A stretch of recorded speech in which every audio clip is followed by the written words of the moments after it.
If you're on semaglutide, tirzepatide, or any GLP agonist and you're losing weight, I want you to listen up very carefully to what I'm about to say.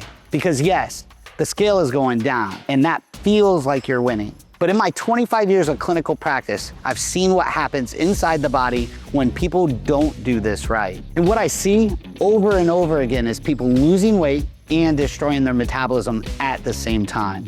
Today, I'm gonna show you exactly why, and more importantly, what to do about it.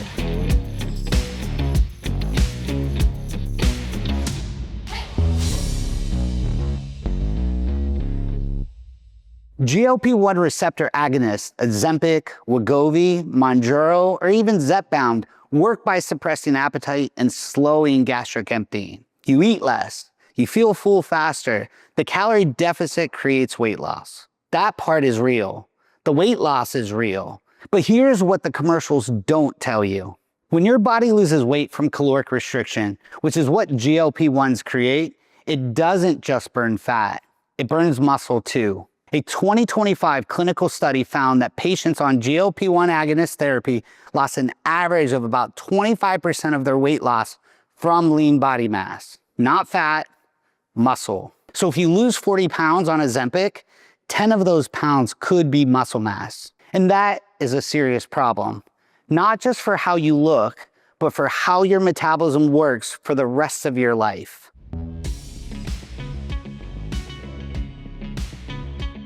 Muscle tissue is metabolically active. That means you burn calories just by existing. The more muscle you have, the higher your resting metabolic rate. The more calories you burn, doing absolutely nothing. When you lose muscle, your metabolic rate tends to drop. Your body gets more efficient at storing fat. And when you come off GLP agonists or reduce the dose, weight comes back faster. And it comes back as fat, not muscle. And that's where the vicious cycle starts. You start losing muscle, you get a slower metabolism. From there, it's easier to put on fat. And then if you're trying to lose weight, it's much, much harder to lose weight. And it typically tends to repeat itself.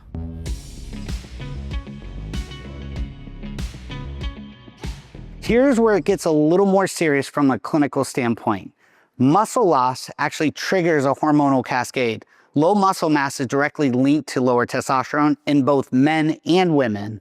It's also linked to higher cortisol, and it's linked to worsening insulin sensitivity.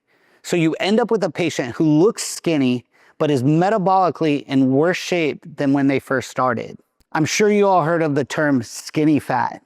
The scale says one thing, the blood work tells a completely different story. A lot of times the skinny fat, they have low muscle, high fat percentage, and a broken metabolism.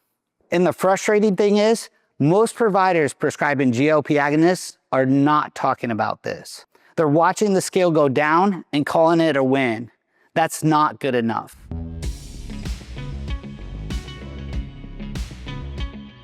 Not everyone on a GLP-1 loses significant muscle, but certain patients are much more vulnerable. Let me walk you through who.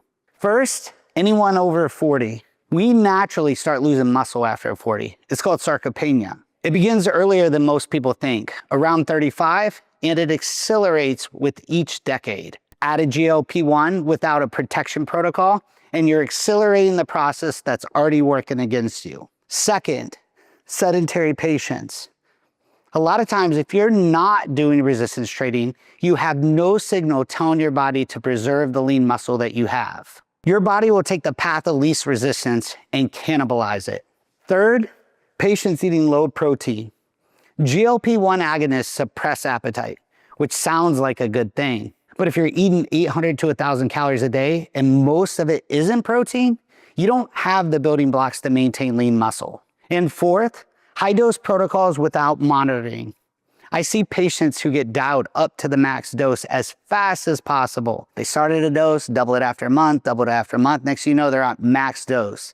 The faster the weight loss, the more aggressive the muscle wasting. There's a clinical trade-off there that needs to be managed.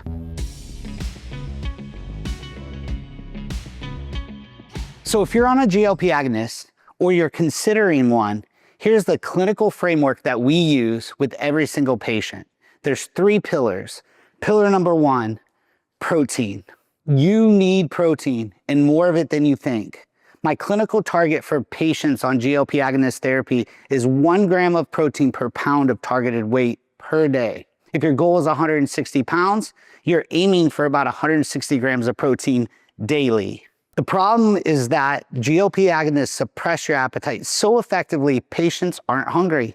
They're eating 700 calories and feeling completely full. So we work with them actively on protein first eating, protein at every single meal before anything else, even when the appetite's low.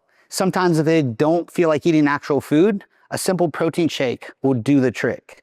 Pillar number 2 is actual resistance training, minimum 3 times per week. Compound lifts, progressive overload. Resistance training is not optional on a GLP agonist therapy.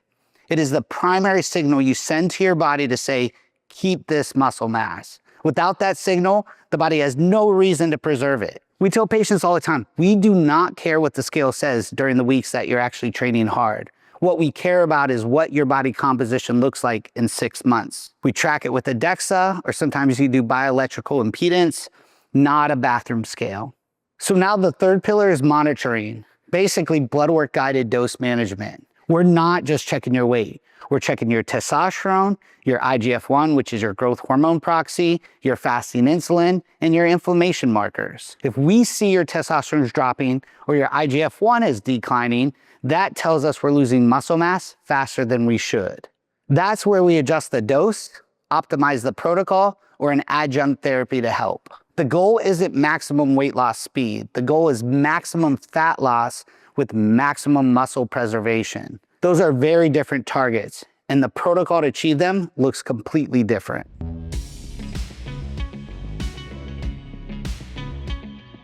GLP agonist medications are generally powerful tools. We prescribe them.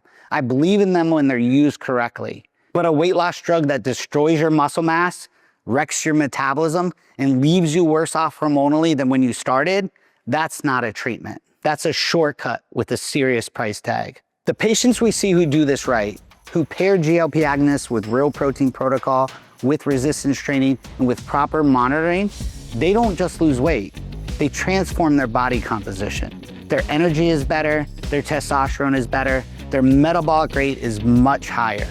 That's what optimization looks like, not just a lower number on a scale.